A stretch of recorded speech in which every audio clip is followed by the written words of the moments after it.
Fala galera, tudo bem? Aqui é o professor Leonardo Nascimento e eu quero falar para vocês hoje sobre a tal das técnicas cranianas. Será que tem alguma técnica craniana de osteopatia que é capaz de regular o sistema nervoso autonômico? Pensa aí, sim ou não? E nesse vídeo de hoje eu vou mergulhar nesse tema da anatomia craniana, na neurofisiologia, na terapia manual e os efeitos de uma técnica específica, de um estudo que é a técnica de V-spread modificado sobre o sistema nervoso autonômico.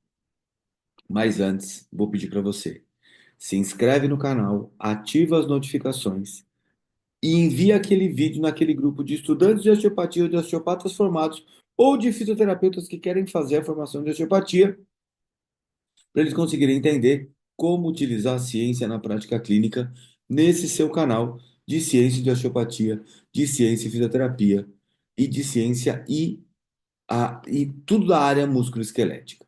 Então, nesse vídeo eu vou te mostrar os principais achados de um estudo recente sobre a técnica de V-spread modificado na sutura occipitomastoidea.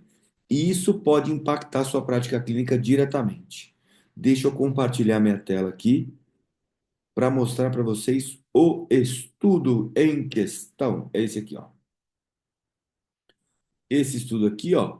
Então, a reabilitação autonômica, tanto os impactos vagais quanto os impactos simpáticos da técnica de V-spread, da sutura occipitomastoide de V-spread modificada, tá bom? Então, primeiro ponto importante que eu trago desse estudo aqui, os fundamentos anatômicos e funcionais da técnica. Essa técnica de V-spread é utilizada tanto nos raciocínios de Sutherland, de Dupleger, e em raciocínios mais atuais de várias escolas de osteopatia. Então, praticamente todas as formações de osteopatia vão ter essa técnica, mas pode ter até com um nome diferente, tá? Então, se vocês colocarem aqui clicar no primeiro link aqui do comentário fixado, eu coloquei a imagem dessa técnica que está aqui no estudo, ó, lá no texto do blog, tá? Então, é essa técnica que vocês estão vendo aqui na imagem, tá bom? Então, você pode perceber que algumas escolas chamam de um nome diferente, mas é exatamente a técnica da sutura occipitomastoide. Então, por que que a sutura occipitomastoide é tão especial, né?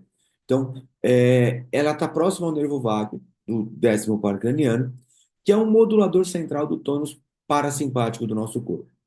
Ela está próxima também ao gânglio cervical superior, que é uma peça-chave do sistema simpático, e além disso é uma região de passagem do forame jugular e do seio sigmoide, que são áreas de alto tráfego neurológico e vascular. Então, a V-spread, por ser uma técnica craniana clássica, é utilizada para restaurar a mobilidade entre essas suturas, entre o occipital e o mastoide, e promover um equilíbrio local através dessas correlações anatômicas. Lembra que ter uma correlação anatômica não quer dizer que isso vai ter um efeito na prática clínica, mas é um caminho para começar. Então, a dica clínica que fica para vocês: se o seu paciente apresenta disfunções autonômicas ou hipervigilância, por exemplo, considere avaliar essa região. A sutura occipitomastoide é mais do que um ponto anatômico. É um hub neurológico, tanto do nervo vago, quanto do gânglio cervical superior, quanto do forame jugular e do seio sigmoide. Então, pense sempre nessa região aí nos tratamentos cranianos.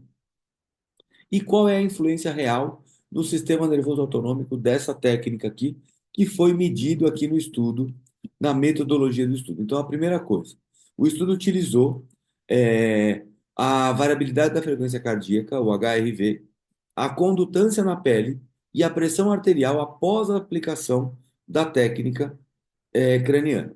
Os principais achados foram: ocorreu um aumento da atividade vagal, que indica um estímulo parasimpático, uma redução da atividade simpática, que é uma queda da condutância eletrotérmica e a estabilização da frequência cardíaca, e um relato do paciente de bem-estar e relaxamento. Ou seja, esses achados sugerem que a técnica pode promover um estado de regulação autonômica, ideal para casos de ansiedade, dor crônica e até distúrbios viscerais, em alguns casos. Para a sua prática clínica, utilize a técnica do V-spread como parte de uma abordagem integrativa, não para ajustar a sutura, mas para modular o eixo autonômico do paciente. Que o ajuste da sutura, a gente já sabe, tem pouquíssima relevância clínica.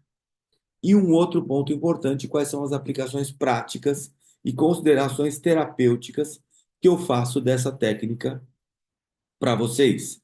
Então, quando eu devo considerar essa técnica? Em pacientes com hipervigilância, taquicardia, distúrbios de sono ou digestivos. Em caso de dor crônica, com componente simpático exacerbado, também é interessante pensar.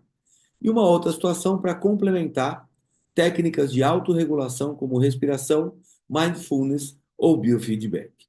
As limitações e cautelas apontadas pelo estudo. O estudo tem uma amostra muito pequena, então a gente precisa olhar isso com muita atenção. Falta de grupo controle mais robusto também precisa ser analisado com atenção. E efeitos de longo prazo não podem ser bem estabelecidos. Então, isso aqui é um efeito imediato somente. Então, para a clínica, aplique essa técnica com precisão anatômica e monitore as respostas. A técnica é sutil, mas seus efeitos podem ser profundos em curto prazo. Agora, um ponto importante para vocês. Você já utilizou técnicas na sua prática clínica com foco no sistema nervoso autônomo? E como foi a resposta nos seus pacientes nessas técnicas? Resumo do ponto-chave desse vídeo para vocês.